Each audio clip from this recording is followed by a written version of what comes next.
So then without any further ado, I'm going to turn things over to Ira. Ira, thanks for coming again to our conference. No, thank you so much, Eric. And yes, Eric has been a friend, a colleague, and a mentor for a number of decades now, going back to the 1990s. And I'm always grateful for the invitation. As I was saying prior to the session today, um, I often think that we don't work as closely as we should across the river. And every time I'm invited to NJ All, I'm reminded of that. And it's always an honor, a privilege, and a pleasure to be here and to get to talk with all of you. And I miss seeing you all three-dimensionally and in person, but I'm really grateful to have the opportunity today. And yes, while I am going to start out by doing some talking, the idea really is to be interactive. I'm going to ask you some questions, and at one point I'm going to separate you into breakout groups and have you try to do in 10 or 15 minutes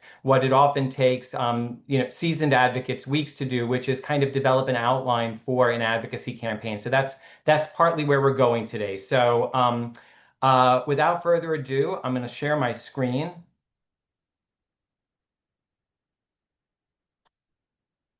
Okay.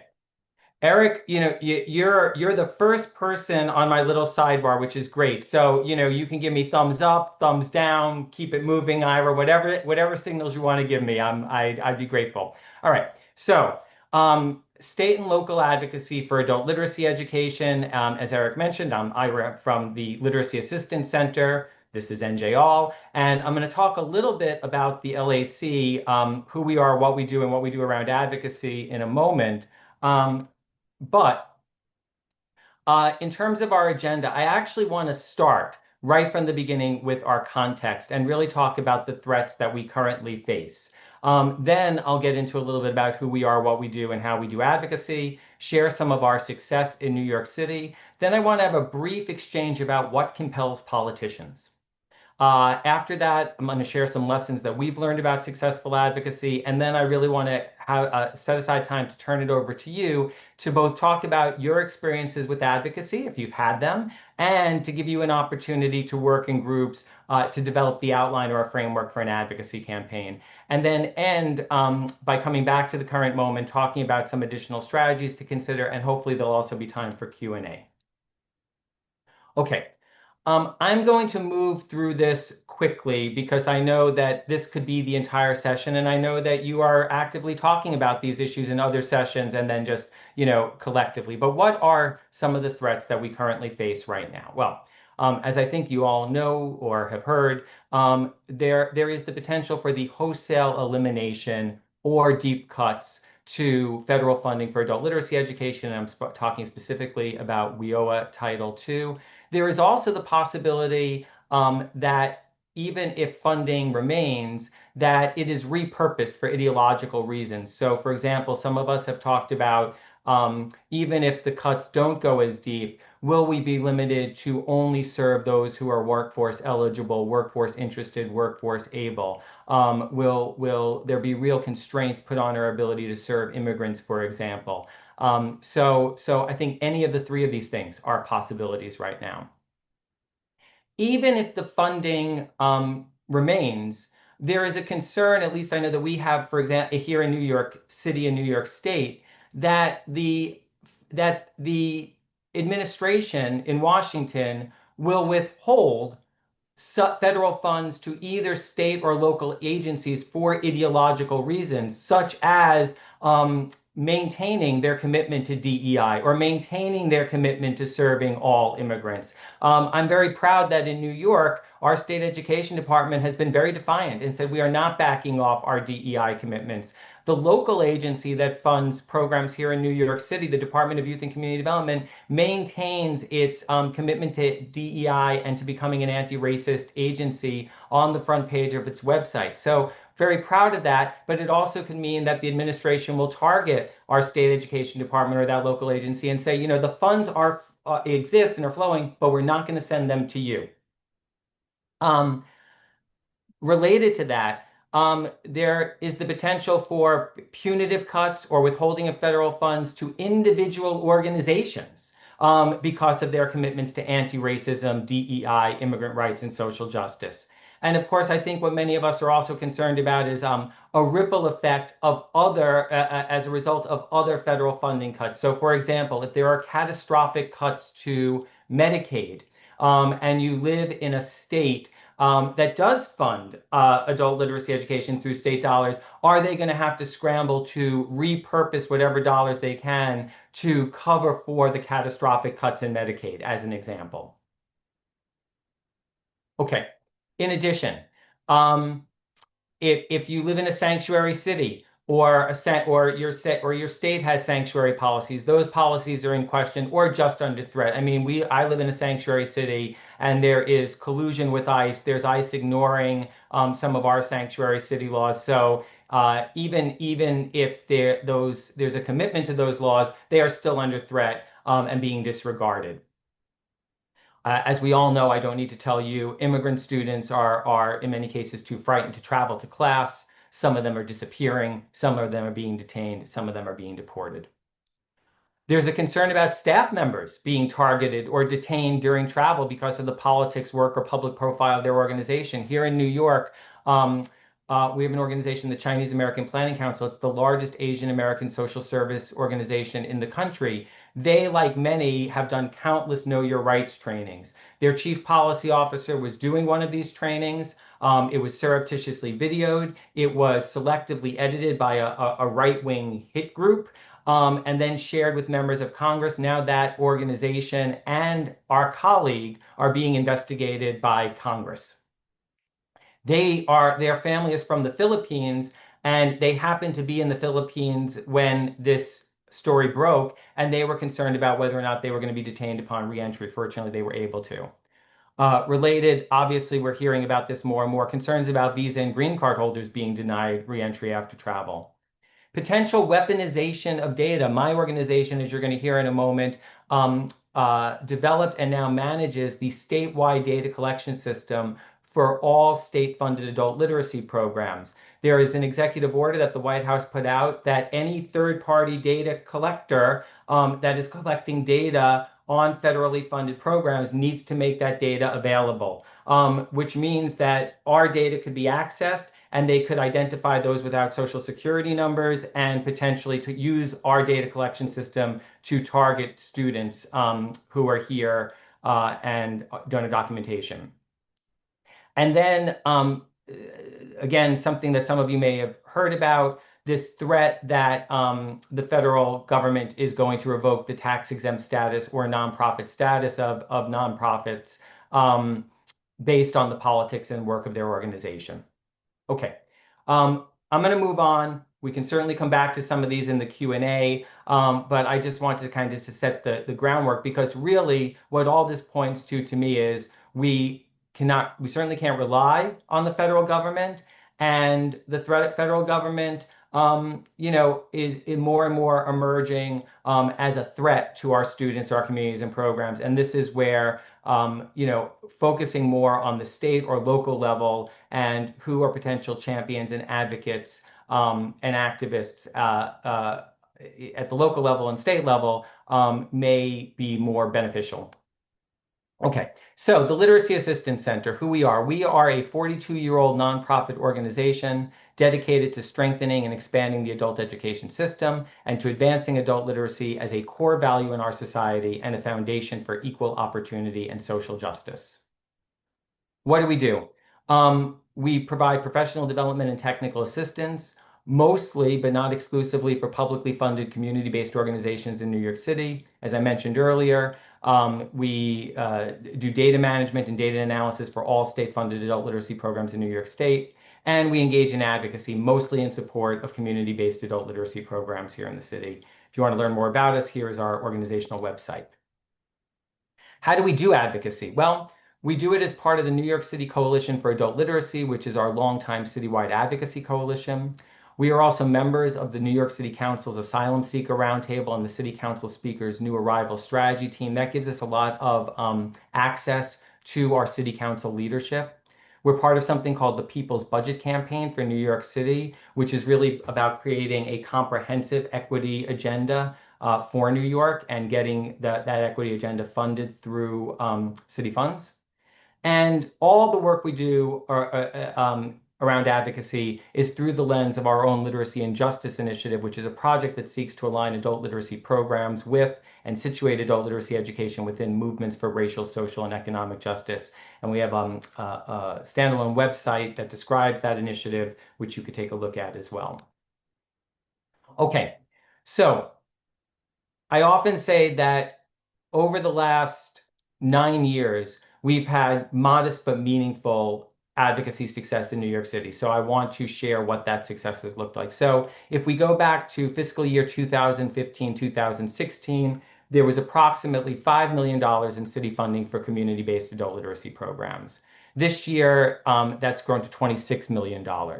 And maybe most interestingly, part of that $26 million this year includes $8 million in funding that comes from our city council for 43 programs that provide ESOL, ABE, and HSE, or digital literacy classes, at a funding rate of $425 per instructional hour. And so if you do the math, what that comes out to is for a class that runs 6 hours a week for 40 weeks, a program gets $102,000 to cover all the costs associated with that class.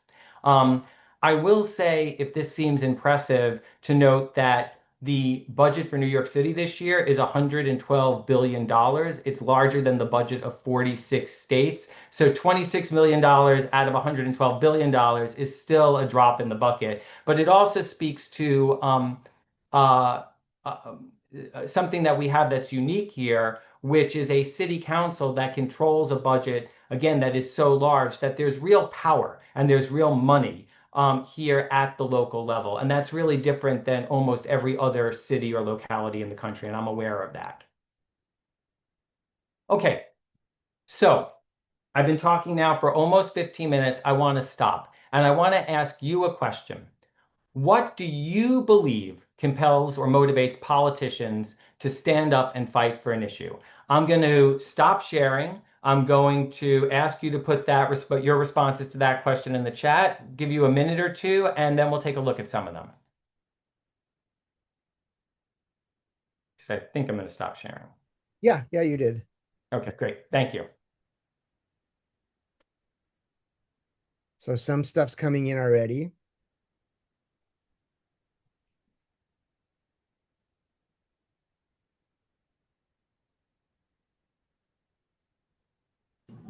Excuse me, can you repeat the question? Yeah, what do you believe compels or motivates politicians to stand up and fight for an issue?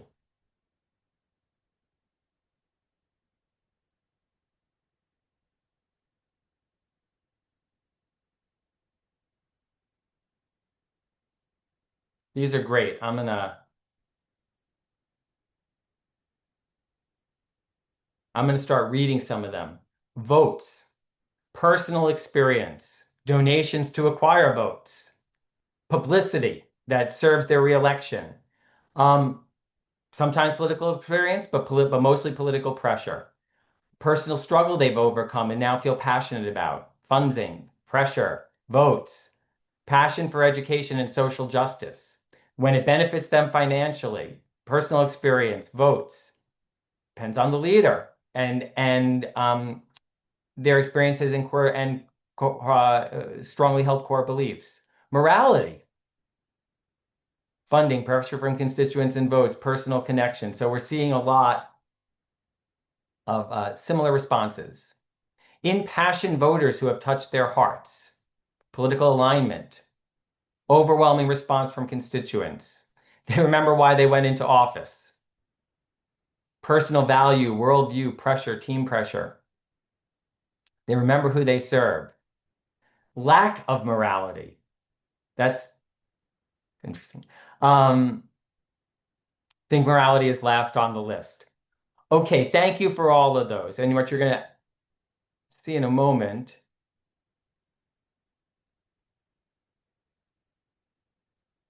Come on. Great. So my responses are very similar to yours. I group them into personal factors and electoral factors. And personal factors, as some of you mentioned, their own lived experience, right? You really don't need to make a very strong case for adult literacy education to an elected official who themselves got their GED or who themselves was an English language learner. Their values, their beliefs, their political ideology, relationships. And we've noted that this is often one of the most important factors, whether they're their social relationships, personal relationships, political relationships, professional relationships. And there's a lot of team loyalty in politics, right? So often knowing who worked for who and who was brought up for who answers a lot of questions about why they seem to support certain issues and certain causes and not others. If they're term limited, or in a lower level position, they're thinking about their next job, their next office, their next election. And then, of course, as you all mentioned, electoral factors. First and foremost, they need our votes, but to get our votes, they need campaign contributions, they need endorsements. Press, good press they love, bad press they really don't. And I'm reminded that the first word in pressure is press. And then along those same lines, challengers, or the threat of potential challengers. Okay, so as I mentioned, we've had modest but meaningful success, increased funding from $5 million to $26 million, gotten this investment that doesn't just serve more students, but invests more per student to serve them better and invest more in programs so that we can create full-time jobs with benefits and give people time for professional development and prep time.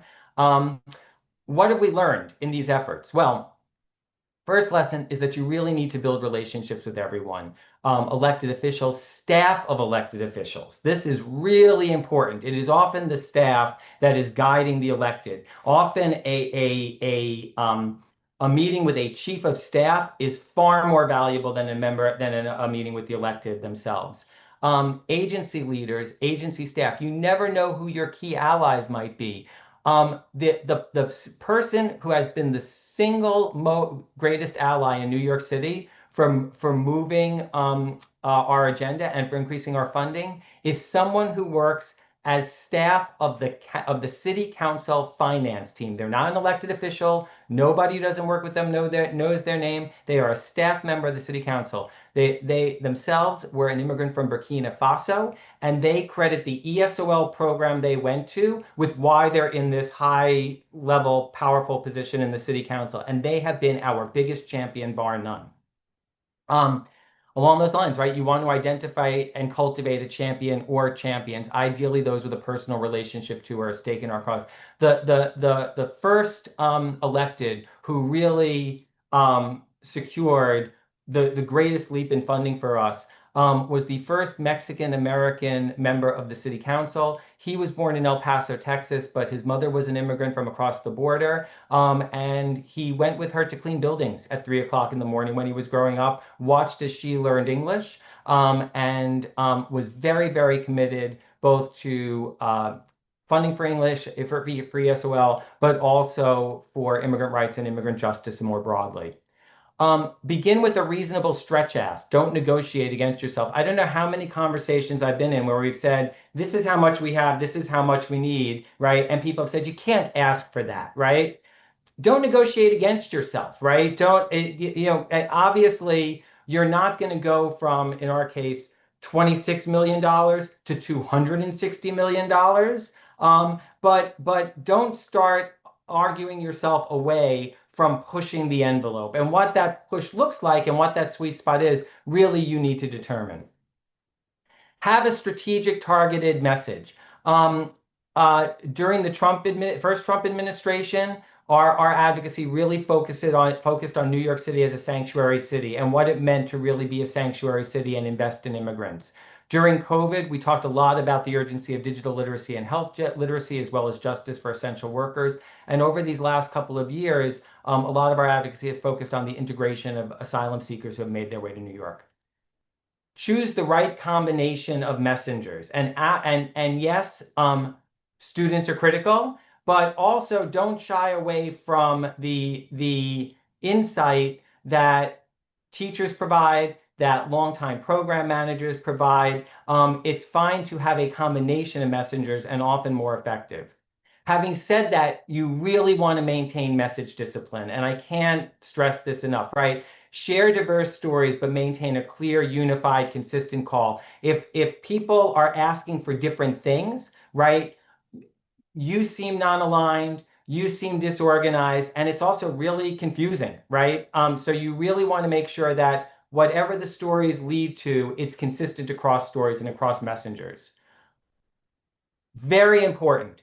Have a clear implementation plan that is easy to articulate to policymakers. Assume you're going to be successful and be prepared. So this is sort of civics 101, right? The legislative branch is responsible for the dollars that are in the budget. They're responsible for the laws, but it then moves over to agencies under the executive branch to implement. And I can't tell you, there have been a number of times where we've fought for a funding increase, where we've said we want these funds to go to these programs for this purpose. We've gotten the funding increase, but it hasn't gone for the purpose that we've identified, because by the time it's moved over to the agency that implements it, they have a different vision. So really important that is part of whatever your call, that you have ready to go an implementation plan. So if you actually win your ask, you're able to make sure that it gets carried out in the way you intend.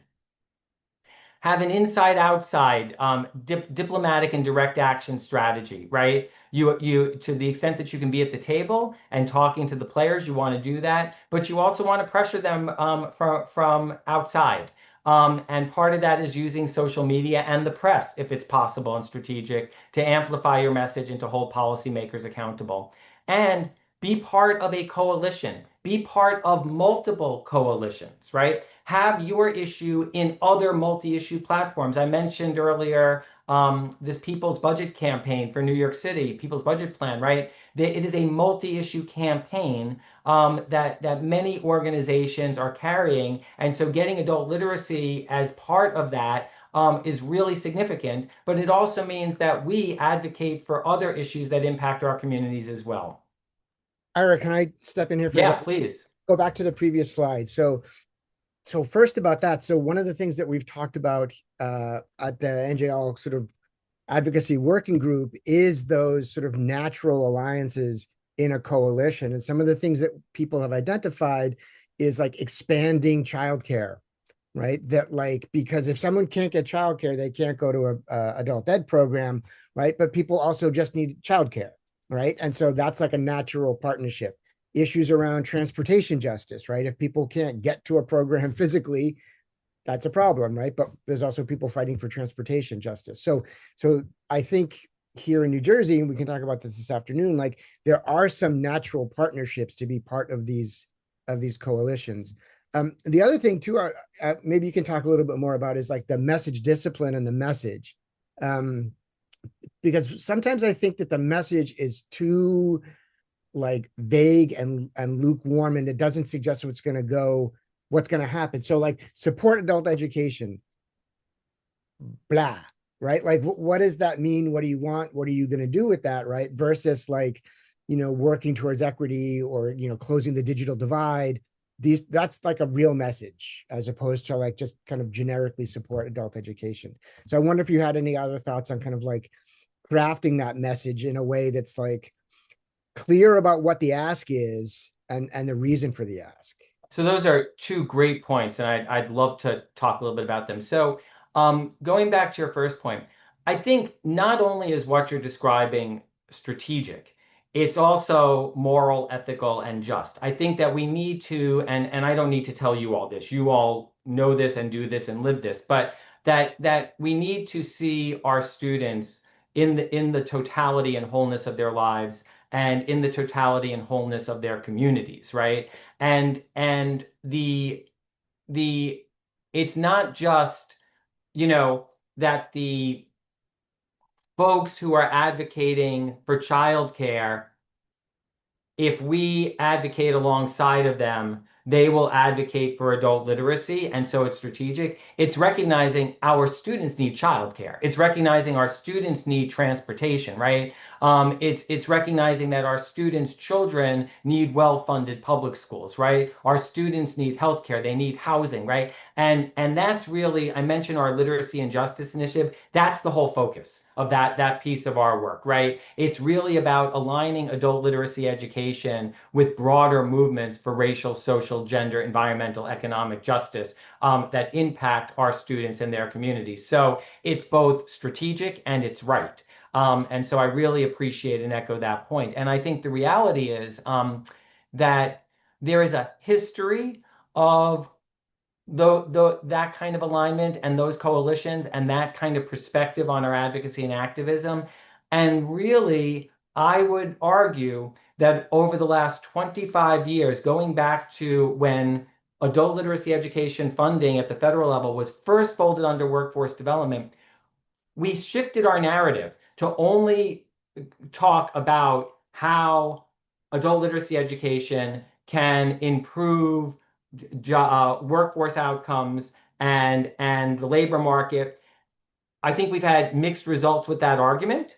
But I also think that in the process, we've distanced ourselves from these other movements that are focusing on more foundational issues or other foundational issues in our communities, and that we need to get back to that both strategically and because it's the right thing to do. In terms of message discipline, yes, and I want to be careful here. There is nothing as powerful as people telling their stories. Full stop. So this isn't a but, this is an and, right? Right now, the majority of the New York City Council are women. The majority of the women are women of color, and the majority of the women of color are politically progressive women of color. They have the lived experience. They come from the communities that are impacted by under-resourced, inequitable educational systems. They they don't need to be convinced of the moral imperative here, right? And so when we go and testify at the city council, we always have students testify first. People listen to their stories and they're genuinely moved, right? Then someone like me or another advocate says, and this is what we need, right? Very clear, very specific, very in the weeds to someone who's not familiar with it. All within 2 minutes though, because that's what we have. And that's when they're writing things down, right? Because that's when it comes down to it, if they're convinced of the need and compelled by the stories, they then want to know what is it you want to do. Now, I will say to ask the students themselves to go into that level of nitty gritty isn't fair to the students and it doesn't seem authentic, right? So this is what I was alluding to when I said like multiple messengers, right? You know, the messenger who's going to carry the story, right? That's going to be compelling, but then the messengers also who can say, and this is what we need, right? And making sure that everyone who's going to talk, because the more people you have, the better, right? But sometimes we've had a situation where we felt great. We've gotten, 5, 10 organizations to testify, right?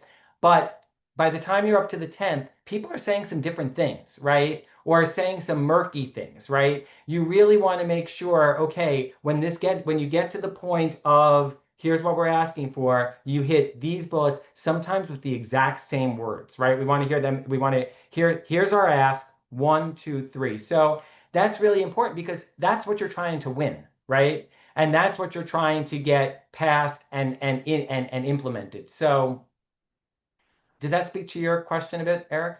Yeah.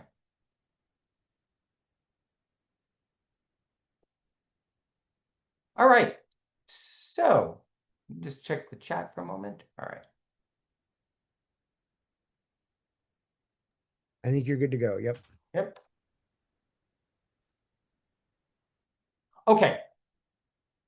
So I'm interested if anyone here has ever been involved in an advocacy campaign, whether it's for around adult literacy education or around any other issue.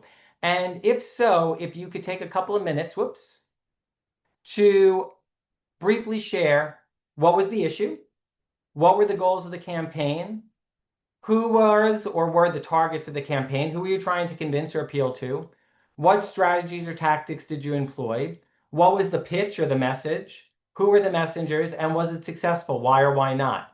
And again, this could be around adult literacy. It could be around anything else. Anybody? So you want people to Jump in if you have been involved in something. all right, so you don't have to type, you can actually talk. Yes. So Michelle, as a former union organizer, do you want to chime in? Yeah, I can. I've worked on other campaigns as well, probably a few decades ago, like in California and Chicago, like more legislatively. But I was a union organizer for a really long time, and here in New Jersey and other states as well. Um, and so it's not maybe an advocacy campaign like we're talking about now, but the goals were to establish unions in different working factories and distribution centers, things like that. Great. Could you maybe walk us through, you just talked about the issue and maybe the goals, who you targeted, what strategies you used, who the messengers were, and Yeah. if there was one that campaign that was particularly successful, maybe say why. Yeah, a lot of what you're saying really kind of hits home because the messengers for the campaign, I as an organizer, I'm sort of an outsider. I represent the union, but um I'm not a colleague. And so the messengers really needed to be the workers themselves. And so we always had, an organizing committee inside the plant, which, we helped train and prepare and, sort of give them, what to do and tools and what to do in different situations. But it was really important that the workers themselves were carrying that message. Um, and I'm trying to see here some of the other questions because they're slipping right out of my mind. But we did, of course, any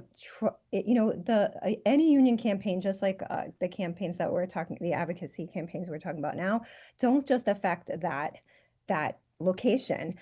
It affects the entire community, and so we would definitely try to muster support from other local businesses, family members, neighbors, um, things like that, and sort of for lots of reasons.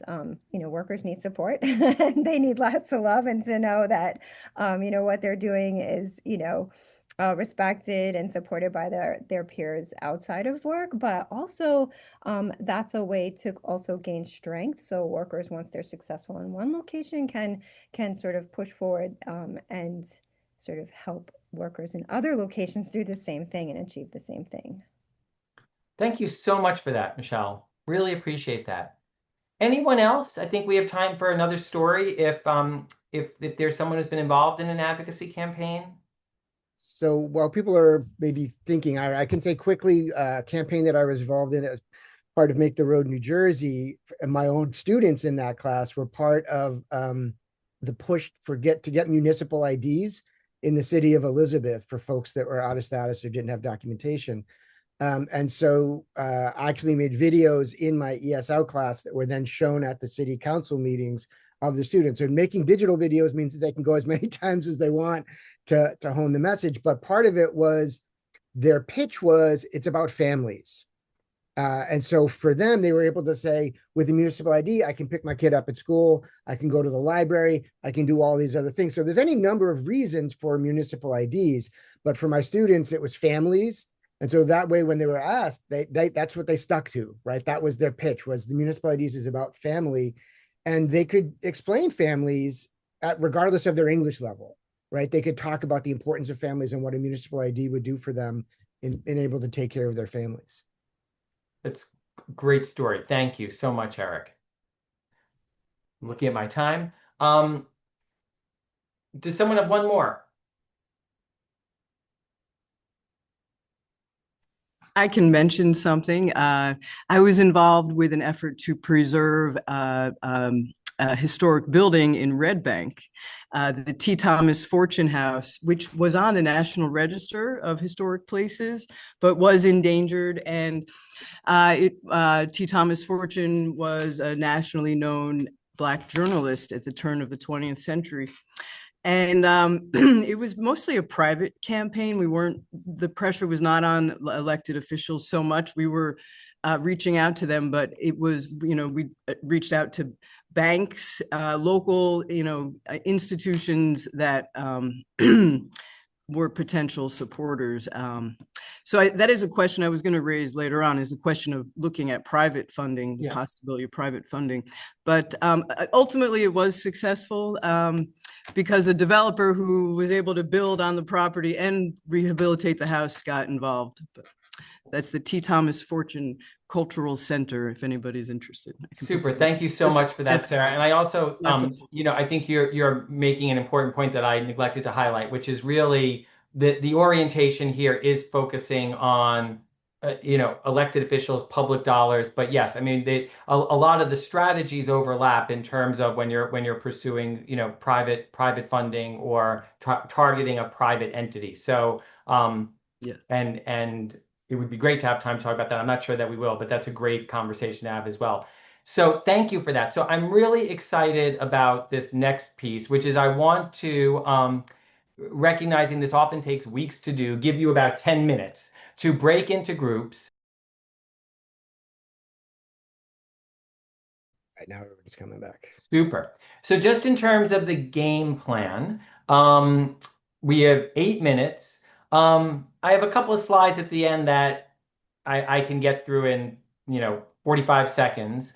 I think we may be limited on Q&A, so I apologize for that. I know we got some of that in along the way. But I would really like to take as much time as we have now, let's say 6-7 minutes, to hear back from any of you, like what you came up with in your group. So I'm just going to turn it over to you. Please don't be shy. Just jump in and share your group's discussion. Yes, and certainly saying it will be faster than typing it, right? So yes, for sure. All right, so we were in a group. We talked about advocacy for transportation for our students to get to school. A lot of our students are spending a ridiculous amount of money on Ubers and even public transportation. So we thought of tapping into some established, the Department of Transportation, obviously with New Jersey Transit, to maybe get some sort of voucher system. But then also community-based programs. I know a lot of townships have for seniors, transportation to take them to the doctors or, daycare centers or things like that. And also disabled people also have transportation for things. So maybe tap into some already established transportation companies, systems, organizations to then maybe expand upon. That's fantastic. Thank you so much for that. I hope you all do it. Yeah, so Jen, send me an email because I can try to dig up some information. In Western Massachusetts in the late 90s, there was a successful campaign around just this issue, where students living in sort of rural Massachusetts needed transportation, and they argued for basically that effect of like a senior bus that would pick them up. Yeah, great. Awesome. Thank you. Thank you so much for starting us out with that. Another group, another campaign. I can go. Great. I'll try to summarize it a bit. So the goal of our advocacy campaign would be to just kind of promote how we want change and how it matters, and just focus a lot on the students as being our, what's the word? Hold on. Our messengers, to kind of give our pitch and help with our message. And we just want to raise awareness, and also be able to show how, the programs, or if we don't have the programs, how it's going to affect the population, just kind of be able to express that. Our target audience would be people who make decisions, right? It can be like the policymakers, our city council members, but just kind of making sure we have the people, on our side that can help share our message. And I think for us, we decide that it would be the students. It would be, how it's going to impact them if they don't get, the support that they need. We also talked about the strategies. We would use a lot of storytelling, use real life experiences that the students once again can share, and how, not being able to get into those programs, how it affect them. I'm looking at my notes over here. I'm sorry.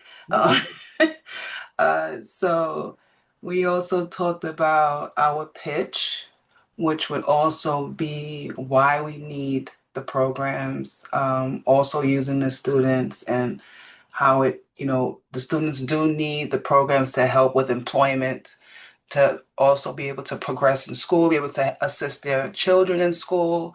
Um, and I think that was it.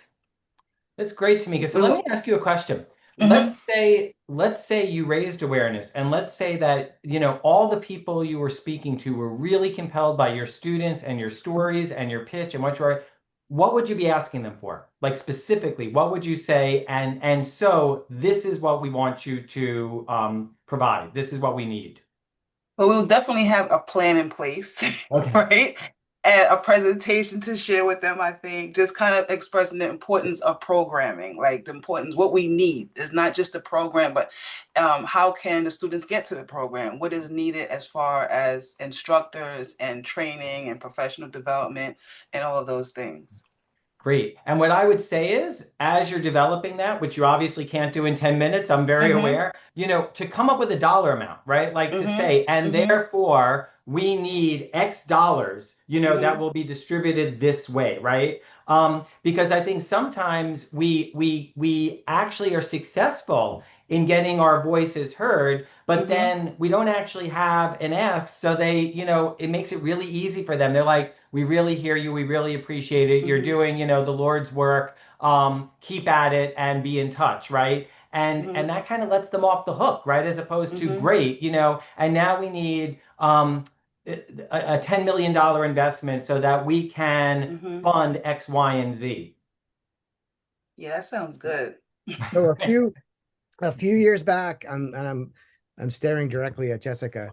So a few years back, Jessica and I had come up with the slogan of like something. What Jessica was like, double it or Yeah, something, and it was like, this is what the state allots for adult education. Double it. Right? yep. This is the money. Double it. So that's a very clear message. This is how much money me and very to the point. Right? Double it. And double it so that you can serve twice as many, or double it so that you could double the investment in the numbers you're serving, or something in between. That's something we've really focused on here. Not just serving more, but investing more in those that we're serving. I Yeah. think we have time. Do we have time for one more? Yes, we have time for one more One more. Great.